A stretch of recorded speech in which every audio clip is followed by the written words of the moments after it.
বিসিবিতে কাজে সুস্থ পরিবেশ ফেরানোর সঙ্গে দেশে ক্রিকেটকে এগিয়ে নেওয়ার অঙ্গীকার করে যাত্রা শুরু হলো নতুন সভাপতি ফারুক আহমেদের। জাতীয় ক্রীড়া পরিষদের ডাকা জরুরি সভায় নাজমুল হাসান পাপন পদত্যাগ করার পর দায়িত্ব নেন তিনি। 2016 সালে প্রধান নির্বাচকের পদ ছেড়ে দিয়ে মাথা উঁচু করেই বিসিবি ছেড়েছিলেন। দীর্ঘ 8 বছর পর সেই বিসিবিতে ফিরলেন আরও বড় দায়িত্ব, বড় সম্মান নিয়ে। সাবেক অধিনায়কদের মধ্যে তিনিই প্রথম বাংলাদেশ ক্রিকেট বোর্ডের সভাপতি হলেন।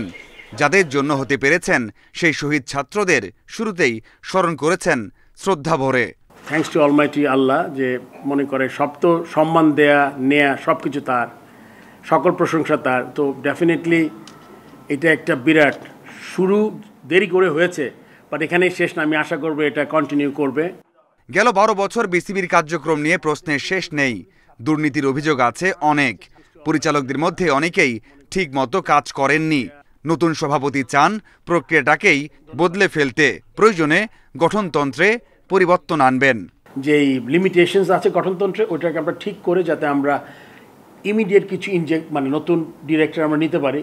যেই ফলশ্রুতিতে আমরা এসেছি, আরও হয়তো 4-5 জন যারা চিন্তা করতে পারে ক্রিকেট নিয়ে ভালো, তাদের আমরা ইনক্লুড করার চেষ্টা করব। সভাপতি পরিবর্তন হলেও আগের পরিচালকরা থেকে যাচ্ছেন নতুন কমিটিতে, সেজন্য দুর্নীতি থেকে যাওয়ার সম্ভাবনা আছে। যাদের অভিযোগ আছে তাদের ব্যাপারটা আসলে অভিযোগের সত্যতা কতটুকু আই এম শিওর, মানে আপনি যখন রেজ করছেন কোয়েশ্চেনটা, ডেফিনেটলি আজ আমি অস্বীকার করছি না, কিন্তু কিছু কিছু ক্ষেত্রে পারিপার্শ্বিক অবস্থায় কিন্তু খুব দায়ী থাকে। জাতীয় দলের হেড কোচ হাথুরুকে রাখার পক্ষে নন নতুন সভাপতি। দলের সিনিয়রদের প্রভাব ও তামিমের খেলা চালিয়ে যাওয়া নিয়ে খোলাসা করেছেন ফারুক আহমেদ। চান্দিকা হাথুরু সিং এর ব্যাপারে আমি এক্স্যাক্টলি আসলে কন্ট্রাক্টটা জানি না। আমি কিন্তু আগের স্ট্যান্ডেই আছি যে আমার মনে হয় যে যেটা আমি বলেছি ওইটা আমি কিন্তু বের হয়ে যায়নি। আপনি যদি আমাকে বলেন I want to see Tamim play another 2-3 years, এটা আমার ব্যক্তিগত অভিমতে কিন্তু কিছু যাবে আসবে। সচিবালয়ের মিটিংয়ে বিসিবির সভাপতির পদ থেকে পদত্যাগ করেন নাজমুল হাসান পাপন। এর পরপরই দায়িত্ব বুঝে নেন ফারুক আহমেদ। পরিচালক হিসেবে যুক্ত হন নাজমুল আবেদিন ফাহিম। Mazharul Islam, independent news. এ নিয়ে আলোচনা করতে রাজধানীর বাংলা মোটর থেকে আছেন দেশ রূপান্তরের সম্পাদক মোস্তফা মামুন। মোস্তফা মামুন, আপনাকে স্বাগত জানাচ্ছি আমাদের এই সংবাদে। যেটি আপনার কাছে জানতে চাই, এই যে বিসিবির পরিবর্তন, সেটা নিয়ে আপনার মন্তব্য তো সবার আগে জানতে চাইবো। পাশাপাশি যখন বিসিবিতে এই ঝড় চলছে তখন পাকিস্তানে চলছে টেস্ট, এর প্রভাব কি খেলায় পড়েছে বলে আপনি মনে করেন কিনা?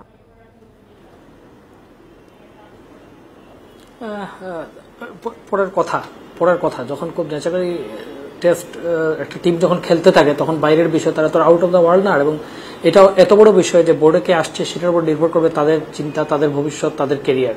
তো খুব ন্যাচারালি যে তারা এটা নিয়ে তারা খবরের মধ্যে থাকবে, খবর জানার চেষ্টা করবে, কারণ যখন খেলা আজকে চলছে সেই সময় ঘটনাটা ঘটছে। ফলে আই এম শিওর যে তারা কনসার্ন ছিল। তবে এটার কারণে বাংলাদেশ খারাপ করেছে বা ভালো করেছে এই আলোচনায় আমি সরাসরি এটা মন্তব্য করা যাবে না, কারণ তারা প্রফেশনাল প্লেয়ার। এরকম ঘটনা তাদের হয়তো এরকম বড় ঘটনা না ঘটলে আপনি দেখবেন যে প্লেয়াররা যখন খেলতে নামে, কারো বাবা অসুস্থ থাকে, কারো ভাইয়ের পরীক্ষা থাকে, তারপরে তারা খেলে, এবং এরকম আমরা দেখেছি যে সেসব ক্ষেত্রে তারা পারফর্ম করেছে। ফলে আমি যেটা মনে করি ডেফিনেটলি এটার দিকে তাদের মনোযোগ ছিল, এটা তাদের মাঠের খেলায় তাদের চিন্তায় প্রভাব ফেলেছে। কিন্তু পেশাদার খেলোয়াড় হিসেবে এটার ভিত্তিতে আজকের পারফরমেন্স প্রভাবিত হয়েছে এটা বলা আসলে খুব কঠিন, বা এটা কখনোই বলা যায় না। বাট আই হোপ যে আজকে যদি জিনিসটা সেটেল হলো, এতদিন পর্যন্ত আনসেটেল ছিল, কে হবে না হবে, কি হবে না হবে, আজকে যদি তারা জানলো, তার ফলে কালকে থেকে তারা আসলে খেলায় কনসেন্ট্রেট করতে পারবে মোর। এবং এইসব ক্ষেত্রে যেটা হয়, এটা রিভার্স এফেক্ট বলে একটা কথা আছে যেটা স্পোর্টসে অনেক ক্ষেত্রে কাজ করে, যে ইটস লাইক যে কালকে যখন তারা জানলো যে নতুন ম্যানেজমেন্ট এসছে, নতুনভাবে শুরু হবে, সেই নতুন ম্যানেজমেন্টকে নিজেদের সামনে নিজেকে মেলে ধরা, তুলে ধরা একটা বাড়তি তাড়না কাজ করতে পারে, সেটারও জায়গা আছে।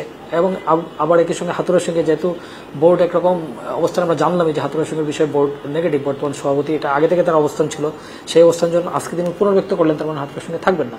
এখন ডেফিনেটলি এটা দলের উপর খারাপ ফেলারই কথা, কিন্তু ওইখানে আমি রিভার্স এফেক্টের কথা বলবো। হাতুড়ের সঙ্গে অনেক ক্ষেত্রে হতে পারে যে তিনিও মাইট এমন হতে পারে যে তিনি হয়তো নিজেকে প্রমাণ করে প্রকাশ করে জানতে, তার শেষ সময় তিনি দেখে যেতে চান। এইগুলো আসলে স্পোর্টসম্যানদের ক্ষেত্রে কাজ করে, স্পোর্টস পার্সোনালিটির ক্ষেত্রে কাজ করে, কারণ তাদের যে কোনো কিছু জবাব দেওয়ার একটাই জায়গা, আপনার সমালোচনার জবাব দেওয়ার জায়গা হচ্ছে মাঠ, প্রশংসাকে ধারণ করে খেলার জায়গাও মাঠ, সবকিছুই হচ্ছে মাঠ।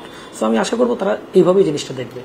জি, যেটা জানতে চেয়েছিলাম, এই যে বিসিবির কর্মকর্তা পরিবর্তন, সেটি কি আপনি কিভাবে দেখছেন? পরিবর্তনের ইতিবাচক নেতিবাচক দুটোই জানতে চাইবো, এবং শিগগিরই আরও নতুন কোনো পরিবর্তন, অর্থাৎ এই পরিবর্তনের পরে বিসিবিতে আসলে কী কী ধরনের পরিবর্তন প্রয়োজন বলে আপনি মনে করেন? প্রথম কথা হচ্ছে পরিবর্তন জিনিসটা যে কোনো সময় আমরা পরিবর্তনকে স্বাগত জানাই। এই জন্যই পরিবর্তনকে স্বাগত জানাই যে আমাদের মানুষের জীবন বা আমাদের যে সভ্যতা, সেটার কথাই হচ্ছে যে পরিবর্তন নতুনত্ব তৈরি করে, পরিবর্তনই আসলে নতুন দিকে নিয়ে যায়। পরিবর্তন না হলে আসলে একটা চিন্তা থাকে, সেই চিন্তাটা কী ছিল আমরা গত এক যুগ দেখেছি। এবং গত এক যুগের যে প্রবলেমটা ছিল যে এক যুগ আসলে একভাবে ক্রিকেট বোর্ড চলার কথা না। যদি এটা এমন হতো যে নির্বাচনগুলো হয়েছে, যদি এমন হতো সেই নির্বাচনগুলোর মধ্য দিয়ে প্রপার বারবার চেঞ্জ হতো, বা যদি আমরা দেখতাম যে প্রপার নির্বাচন হয়েছে, একই ব্যক্তি বারবার নির্বাচিত হয়েছেন, তাহলে কি হতো, আমরা নিশ্চিত থাকতাম যে ওনার পারফরমেন্সটা এত ভালো যে উনি নির্বাচিত হয়েছেন। কিন্তু আমাদের এখানে যে নির্বাচনটা হয়েছে সেই নির্বাচনটা অনেক বেশি অর্গানাইজ ছিল, অনেক বেশি রাজনৈতিকভাবে নিয়ন্ত্রিত ছিল। ফলে সেই নির্বাচনের মাধ্যমে যে বা যারা নির্বাচিত হয়েছেন তারা আসলে যতটা নির্বাচন তার চেয়ে অনেক বেশি মনোনীত। তাহলে কি আপনি বলবেন যে রাজনীতি মুক্ত হলো বিসিবি?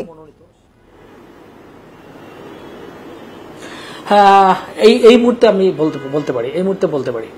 কিন্তু পুরোপুরি বলার আগে আমরা বলতে হবে যে আমাদের যে গঠনতান্ত্রিক কনস্টিটিউশন যে সিস্টেম আছে সেইটাই আসলে অনেক বেশি গোলমেলে। সেটাই আসলে নানা রকম ফাঁক ফোকর তৈরি করে এমনভাবে করা হয়েছে যে নানাজন নানাভাবে আসলে এটাতে নির্বাচিত হয়ে যেতে পারে, যেটা অতীতে হয়েছে। আমরা দেখেছি ক্রিকেটের সঙ্গে সংযোগবিহীন লোকজন, আর্থিক সক্ষমতা সম্পন্ন লোকজন বা রাজনীতির সঙ্গে সংযোগ সূত্রের লোকজন সেই সমীকরণে নির্বাচিত হয়েছেন। তো ফলে এটা আপাতত এই যে নির্বাচনটা হলো সেটাকে আমরা এইভাবে বলতে পারি যে এক ধরনের কি বলা যায় পিপলস উইলের রেজাল্ট। এটা সরাসরি রাজনীতি এই অর্থে না যে আমাদের রাজনীতি বলতে আমরা যেটা বোঝাই যে একটা রাজনৈতিক সংগঠন যারা ক্ষমতায় আছে, এই পরিবর্তনকে আপনি স্বাগত জানাচ্ছেন। তো এই যে পরিবর্তন হলো সেটার প্রেক্ষিতে আসলে আপনি বলছিলেন যে হাথুরু সিংহকে আসলে রাখা হবে না, সেটির ব্যাপারে ইঙ্গিত দেওয়া হয়েছে। পরবর্তীতে আসলে করণীয় কি পরিবর্তন আনাটার ক্ষেত্রে আসলে আর কি কি জরুরি বলে আপনি মনে করেন? না, প্রথম কথা আসলে আমি কথাটা শেষ করতে পারিনি। পরিবর্তনের মাধ্যমে ধরেন অনেক ক্ষেত্রে দেখা যায় যে পরিবর্তনের ফার্স্ট কথা হচ্ছে আমি পরিবর্তন মনে করি যে সব জায়গায় দরকার। দ্বিতীয় কথা হচ্ছে পরিবর্তনে কোন ব্যক্তিটি এলেন এবং কি হলো। এবং এখানে যেহেতু ফারুক আহমেদ এসছেন, ফারুক আহমেদ হচ্ছে বাংলাদেশের ক্রিকেটের one of the finest brain বলে আমরা ধারণা করি। তার ক্রিকেট চিন্তা, ক্রিকেট বোধ, ভাবনা, বিশ্লেষণ এগুলো আসলে একটা অন্য মাত্রার। আমাদের যারা আছেন তাদের অনেকের চেয়ে ভালো বা আলাদা করে নজর কাড়ে। এবং সেই জন্য কিন্তু তার যদি আমরা ব্যাকগ্রাউন্ড দেখি 30 ইয়ার্স ব্যাকগ্রাউন্ড খেলোয়াড়ের পর আমি তার সঙ্গে 30-32 বছর ধরে চিনি। এবং সেই সময় আমরা প্রথম তিনি কিন্তু বাংলাদেশের ক্রিকেট ক্যাপ্টেন হয়েছিলেন ফারুক আহমেদ পারফরমেন্সের জন্য না, উনি ক্রিকেট ক্যাপ্টেন হয়েছিলেন ওনার ক্রিকেট চিন্তার জন্য। 94 আইসিসি ট্রফি পরে সেটা শর্ট লিভড হয়েছিল, উনি সাকসেসফুল উনি সেটা অন্য আলোচনা। আমি যেটা বলতে চাচ্ছি বা সম্ভবত উনি পৃথিবীতে একমাত্র ক্রিকেটার যিনি খেলা চলাকালীন অবস্থায় আসলে নির্বাচন হয়েছিলেন। অন্য অনেক দেশে by virtue of post captain থাকেন, সেটা অন্য আলোচনা, কিন্তু উনি খেলোয়াড় থাকা অবস্থায় কিন্তু নির্বাচিত হয়েছিলেন। এই জন্যই করা হয়েছিল যে তার ক্রিকেট চিন্তাটাকে সম্মান জানানোর জন্য।